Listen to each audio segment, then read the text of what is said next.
Welcome back to Tales of Truth, where we tell the truth about veterinary medicine. I'm Dr. Angie, and this is my nurse, JoJo.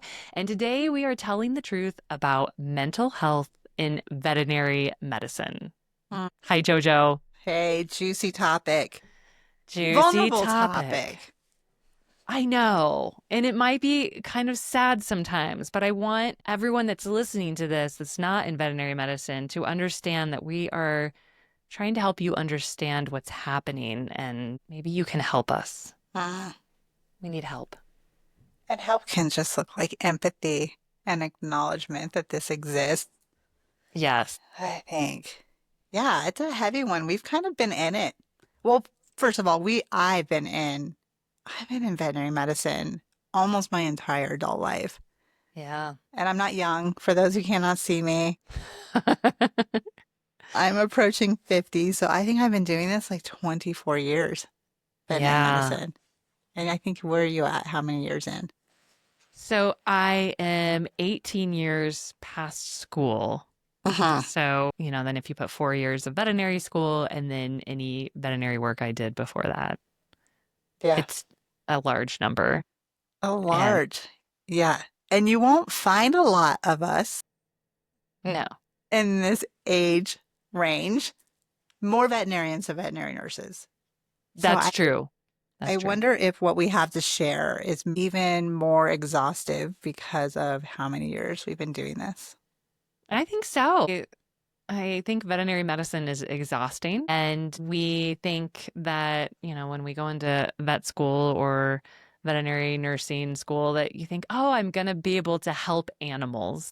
Uh-huh. And I want to spend my life serving animals and the people that love them. And while that's true, it's so much more complicated than that. And Huh. there are all these statistics about how often veterinary professionals end their own life. And I think that that's real and it's worth talking about. I mean, I've definitely lost classmates that have died by suicide, and there are a lot of resources out there to help veterinary professionals, but we don't talk about our mental health enough. And I don't think people understand why. Maybe we're sad and anxious and Uh-huh. depressed and overwhelmed. Yeah, I would say that's fair. I mean, I think there's a subset of people I often hear, oh, I could never do that job. Like on days that I come home or am sharing with friends, like I lost a patient today that I really cared about. Like I can get Mm, emotional just saying that because, the totally. the images of those pets or those people, because it's also often the people that I care about at that moment. People are like, oh, I could never do that. Yeah. So I think that aspect people can maybe have some connection to I think being that's hot. right. And it's Yeah. only a sliver of the Yeah. pie as to why I would we're actually say it's one of the like stressed. smallest slivers because Smallest. honestly, that part of my role is also one of the greatest gifts that I hold in this role Hmm. to be with those pets that pass or be with those people at the end of their pet's life. Like that, as hard as it is also one of the most beautiful parts. Absolutely.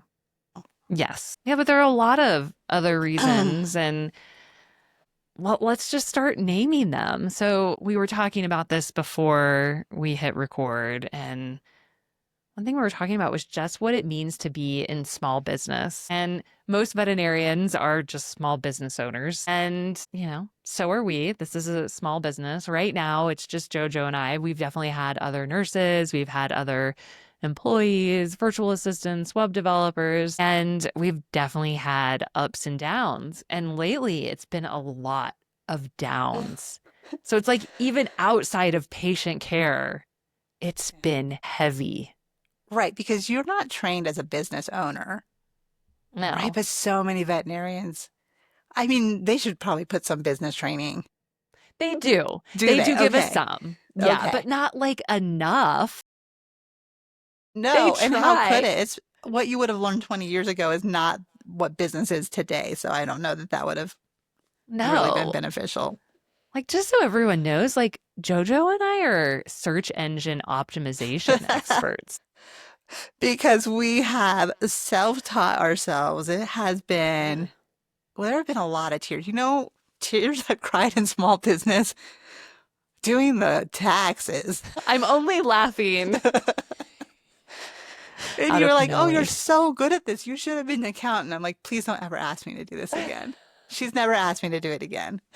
The taxes in this organization have been nothing but scandal. And we're just talking about sales taxes. And even Yeah. just sales taxes are enough to just put you over the edge. So aside from a practice, we also have an e-commerce business. And so trying to figure out how to do taxes, sales taxes when you're selling in different states is a whole thing. And sometimes the things we deal with are just too much for us.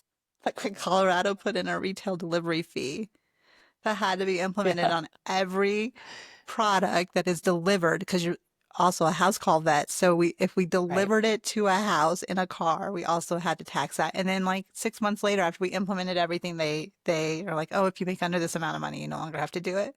So then we had to like Right. take like those kind of things are so consuming and can just nitpick the Yeah. little bits of sanity that Nitpick. you might come into the day with. Yes. And Angie, you should just like beyond being SEO, Dr. Angie can like talk to a web developer now with this web speak that is just like, I mean, I feel like I am like in some other country when she starts talking. I have no idea sometimes what you're talking about. Yeah, because like over the years, I've had to learn WordPress and WooCommerce, and we've had a couple of situations, two now, where we had web developers that we really thought we trusted that did us dirty. And so Uh-huh. it's been out of necessity where I'm like, okay, I have to learn this. So on top of keeping up with medicine and all the things we're doing, I'm now learning like how do I advocate for my own business and my own website and how can I learn how to do some of these things myself? Because we've definitely been put in situations where we didn't get the services we paid for and then there was no more money. So we're like, well, I guess we'll do it now. And so Uh-huh. there wasn't a budget to just bring someone else on. And so we've been scrappy. We're Yeah, we scrappy, got some JoJo. grit. And it's exhausting. So we lost our web developer last year and have been dating new ones ever since or attempting to. And in the meantime, JoJo and I are working on how to get our website seen. How do people Uh-huh. find our website? Because we can't necessarily run ads because we sell CBD. And so we became experts in search engine optimization. So we're like speaking a different language. We're like listening to podcasts, reading, becoming experts, like trying to figure out what all these terms mean. And then in October, Google changed the algorithm. And That was so a sad all moment. because it's like over the months we started in the spring and then over the summer we're like working really hard. I'm like, yeah, we can do this. And we're getting more traffic and we're getting more traffic. And then overnight in October, web traffic was down. It was like 60% decrease. It was, I mean, I've never seen our numbers look so low. And I mean, that's vulnerable to say, right? Like it's Yeah. just, okay, I think in October, we're like, wow, we're hitting our groove here. Yes. We're finding our people. And that's a good place. Because let me tell you, when we do e-commerce, at least we're sending out these packages, I feel really connected to whoever's on the other side of it. Yes. There's something about it. And so that's the excitement for me. I'm like, oh, there's another pet that's going to try this. There's another person who's going to try this. And we're going to give them such great customer service. And that's where like the juice comes from. Hmm. And then when it just the next month completely bottoms out to the lowest numbers I've seen since I've been here, Yeah. it's like so demoralizing. It's so demoralizing. And yeah, it's been really, really rough. And then at the same time, I've been doing relief work in the Denver Boulder area and I'm having good success with that. And then all of a sudden in January, it just dried up. And Uh-huh. so I can't get shifts. For every shift I'm bidding on, there's like 15 veterinarians. Like you have to get to the shift right when it pops up. And meanwhile, everywhere else in the country needs more vets, more relief vets. And of course, Huh. I'm practicing in the one area that's oversaturated. And it's just like, Well, and speak about that because you've had a very successful house call practice. but it's Yes. been very dependent on the nursing staff that you have. Yes. And there's been burnout just because of the nature of how I think it's the nature of how much we care and not having Yes. great boundaries. Well, we had Boundaries. several hundred people on a wait list Yeah. at one time for our services. And I just could not keep a nurse that I couldn't keep them happy and pay them enough and then have anywhere for them to go. And our last nurse was the one that just made me realize I'm like, I can't keep doing this because she wanted to be able to start a family Uh-huh. as she should. And she was like, do you have, any benefits, any maternity, anything? And I'm like, I have nothing. Like, I Yeah. can't at this Can't offer you that. size. Yeah. Yeah. And so it's rough. Well, And from there's, her perspective too, like from a nurse perspective, this business is so small that Mhm. we have access to all the numbers. We know what the profit margins are. I feel like the nurse has to be really business minded, Yes. and that usually typically doesn't go hand in hand because nurses are more, I don't know, nurturing and science based, and the business side doesn't always mesh. No. Yes. You're thinking at all times, like, okay, if you're scheduling a day in the house call practice, you have to be thinking, okay, we need to be making this much just to cover the cost of operating. So we need to see this many people. So what we really need to do is make sure that we're minimizing our drive time. And then the amount of moving pieces in a small practice like this, because we don't have one person scheduling and then one person being a veterinary assistant and then one veterinary nurse. Uh-huh. You're all of it. And the e-commerce person and the content Yeah. writer and the, well, now SEO optimizer and the, Yeah. like, and if there is a role, one of us is wearing that hat. Totally. And sometimes Yes. nobody's wearing that hat. Like, let's just, like, that one needs to go very low on the list. But that makes it really challenging in terms of, I know I'm going to speak for both of us. Like, we want to give A plus plus service. Yes. And when we can't do that, there's the moment that we're like, something has to change. Yeah. And people demand of veterinarians, and this is one thing that I don't think people think about.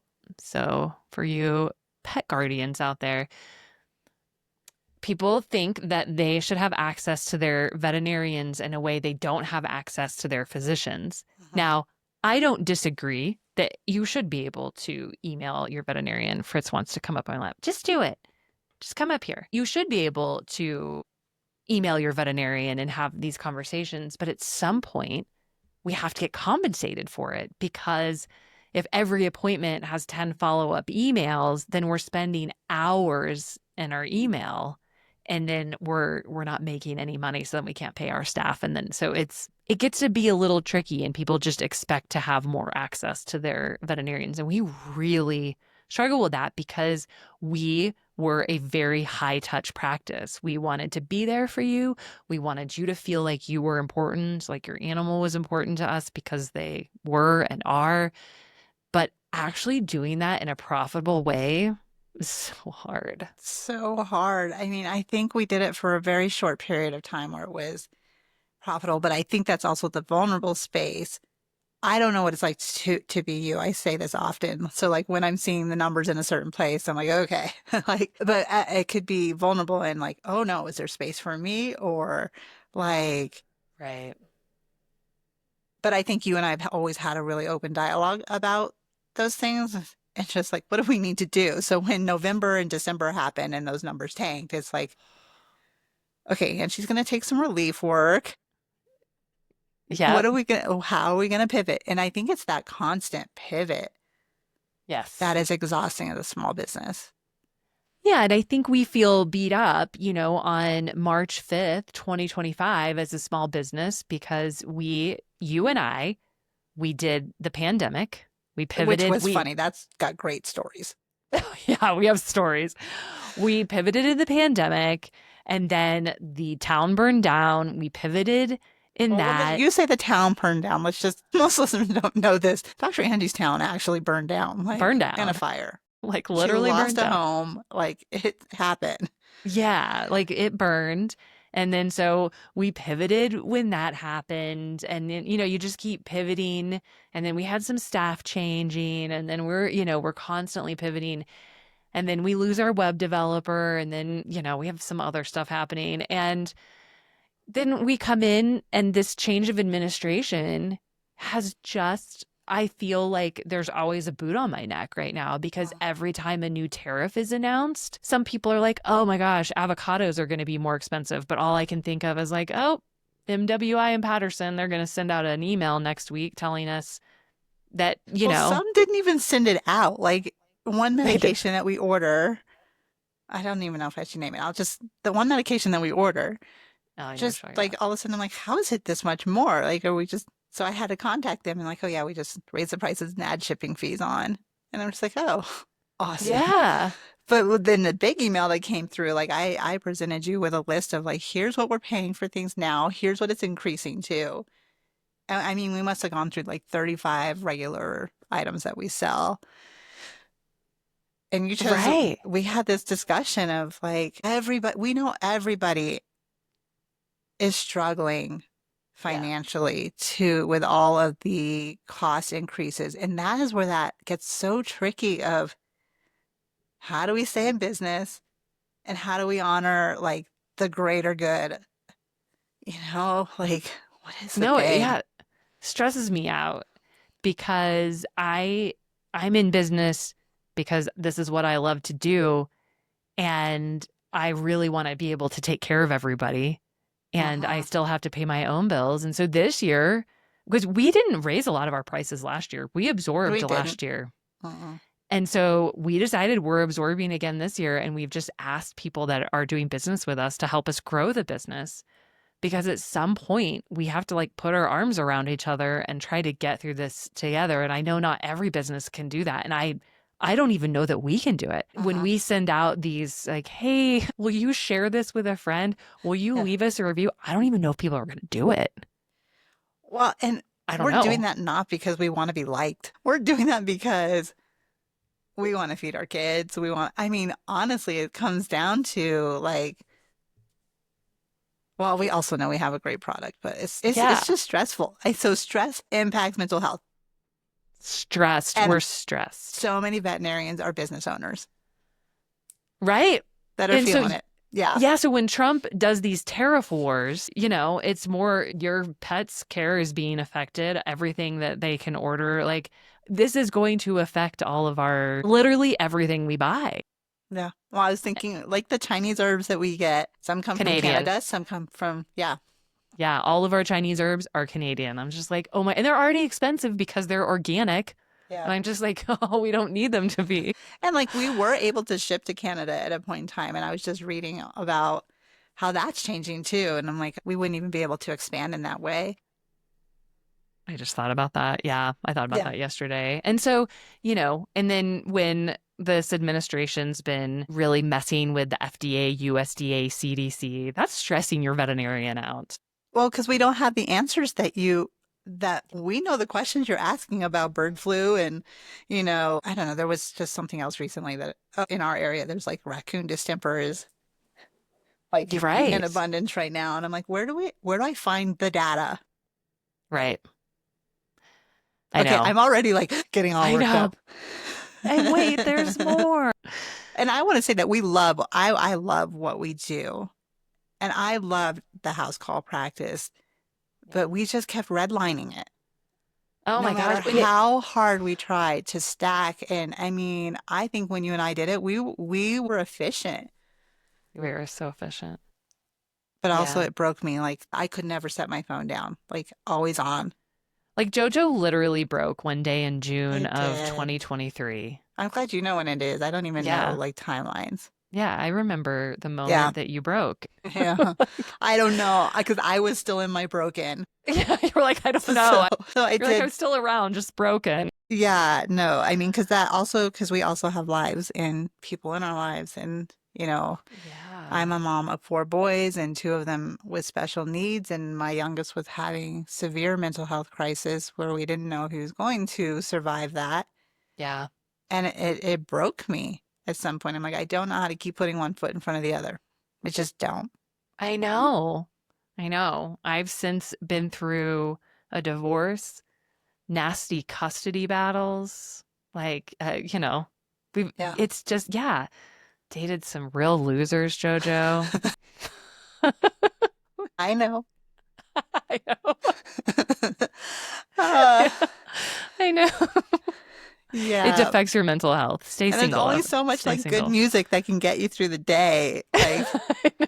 I can't even remember the hype song. You had some hype song for me sometimes, and I'm just like, oh yeah, it's no longer carrying me. I Oh know. Well, no. 2 weeks ago, you were sending me Dochi, and you're like, you should listen to I'm this. like, And how have you not heard of Doechii? She's just amazing. I know. And now I love her. But you're right. Like, there's only so much you can do.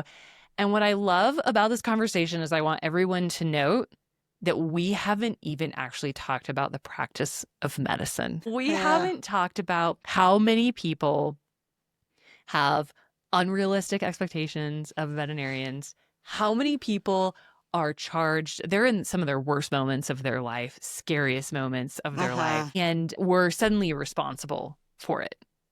And Uh, it's hard. We suffer a lot of abuse. I think the hardest ones, I don't know, tell me if I'm wrong, but you don't seem as impacted as I often feel about this. I move through different places of it, but I hate the feeling I have when we get the emails or the calls that you clearly don't care about saving animals or Yeah. helping people because of Yeah. the price you charge. And now I have like a response to that, but I still feel so defensive around Yeah. that. Those make me so upset. It's so upsetting, right? Because somehow we don't deserve to make money to live, to Uh-huh. buy, basic necessities or anything. And yeah, no, it's really difficult. And it does bother me. It bothers me less, but sometimes it really gets under my skin, especially if it's a client we've been working with.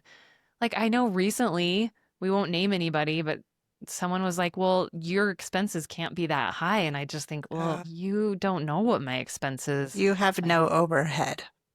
yeah.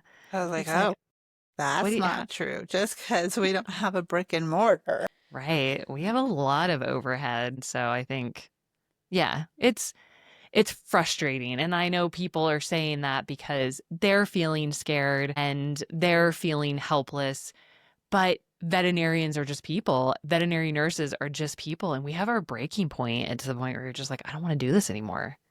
Yeah. And I've felt like that so many times in my 18 years of practice where you just get burnt out and Yeah.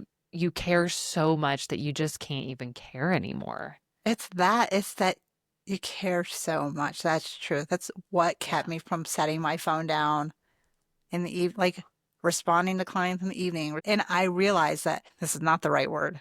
I trained people that that was Yeah. okay Yep. because I didn't have good boundaries, but it's just so hard to come back from that because now the expectation is you're always on for me. Right.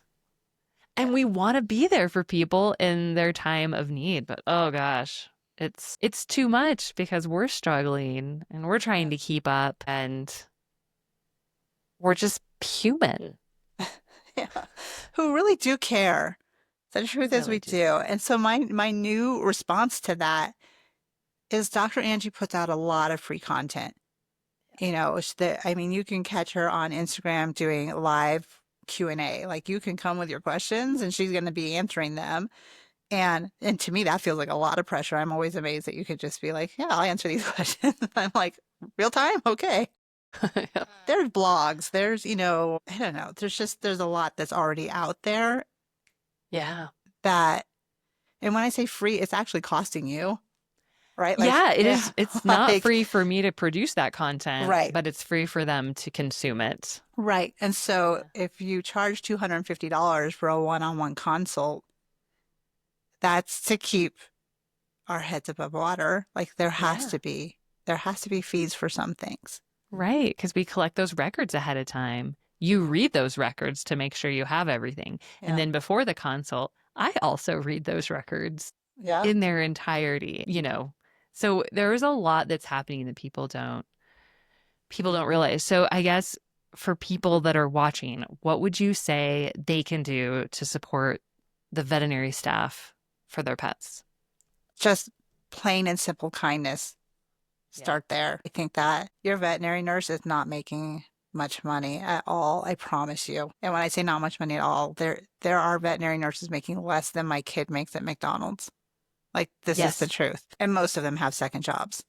So just start with kindness. Nobody's out there trying to pillage No. and make money off your sick pet.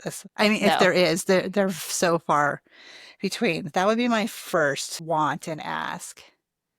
Yeah.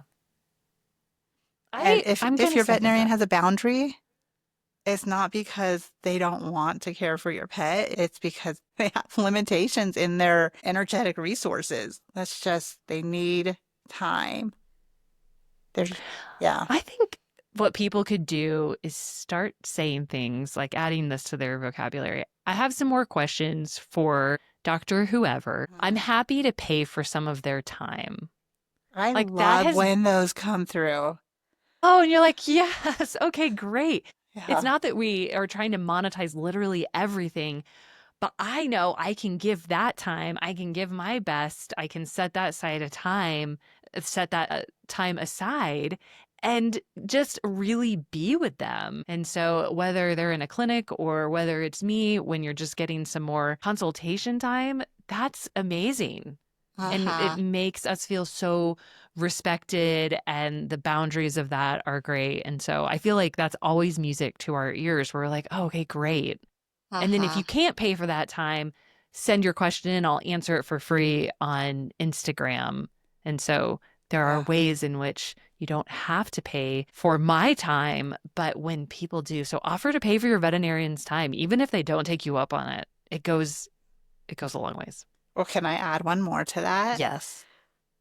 If you can and if you're able, it's so beneficial. If your veterinarian has an online pharmacy or they sell product out of their shop or an e-commerce shop, and you can shop that instead of Chewy or the really big companies that can honestly, Chewy can, they can undersell us in terms of they can sell things for cheaper than we can buy them.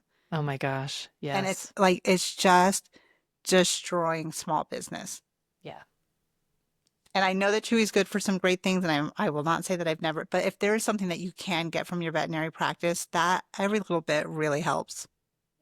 It really does. And when your veterinary staff have to call something into another pharmacy, and if they charge you for it, don't complain because they Mm. literally sat on hold for 45 minutes Uh-huh. to make that prescription happen and to make sure it's correct for your pet. Because we often don't leave messages because maybe the instructions aren't right for a pet, or maybe they don't have the formulations.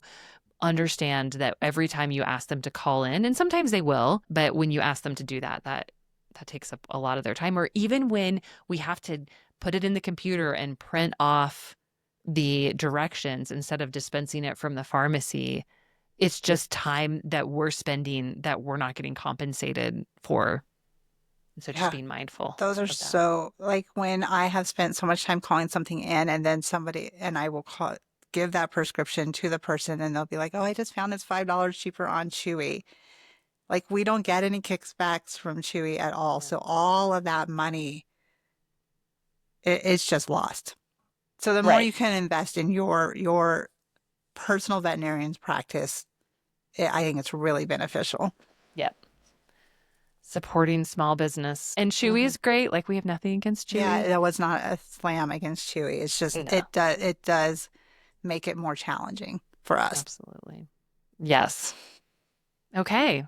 Also, baked goods, cards, words of affirmation are always right. Like I sometimes am fueled by people saying, "Oh my gosh, this was so helpful. Thank you." That feels so good to know, like, okay, I'm actually helping. Because sometimes at the end of the day, as a veterinarian in private practice, you're like, did I do anything good today? Because Mm. some days you just see death and destruction all day long, or maybe you couldn't help. And so there's a lot of helplessness in ourselves as veterinarians and veterinary staff. So if you can just tell your veterinarian, thanks so much. This was actually really good. It can That help their goes mental health a lot. such a long way. And do I you know. remember the house we showed up to who had flowers for both of us? Yes. I was just like, do you still have like, Well, I have, and it's off here, and first it's on my lap, so it's against the law yeah. for me to move. But I have it like a shawl that Oh one of our yeah. clients, and I keep it. I always have it right next to me, and the cats have probably carried it off. But like sometimes when I'm sitting at my desk, I put it on to Yeah. just feel like, oh, I helped this person and they made this for me. Yeah, she did, I don't know what you call it, crochet. Is it crochet? What is it? Knitting? She knit. Yeah, She knit one for each of us. I And I know. was And just it, like, wow, yeah, it that was felt very really good. impactful. I Yeah. keep it down here all the time. So do stuff for like, yeah, for Yeah. your I don't think we veterinarian. talked about like 80% of the things that we talked about before we I pressed know. record. So maybe there's a part two to this, but this was good. I liked it. Yeah. Okay. We would love to hear from you. What are your thoughts on veterinary burnout, mental health, and veterinary medicine? Or maybe you're just a small business owner too that's also struggling. So we'd love to hear from you. Leave a comment or let us know what you would like to hear about next. We'll see you next Next time. time. Bye. Bye.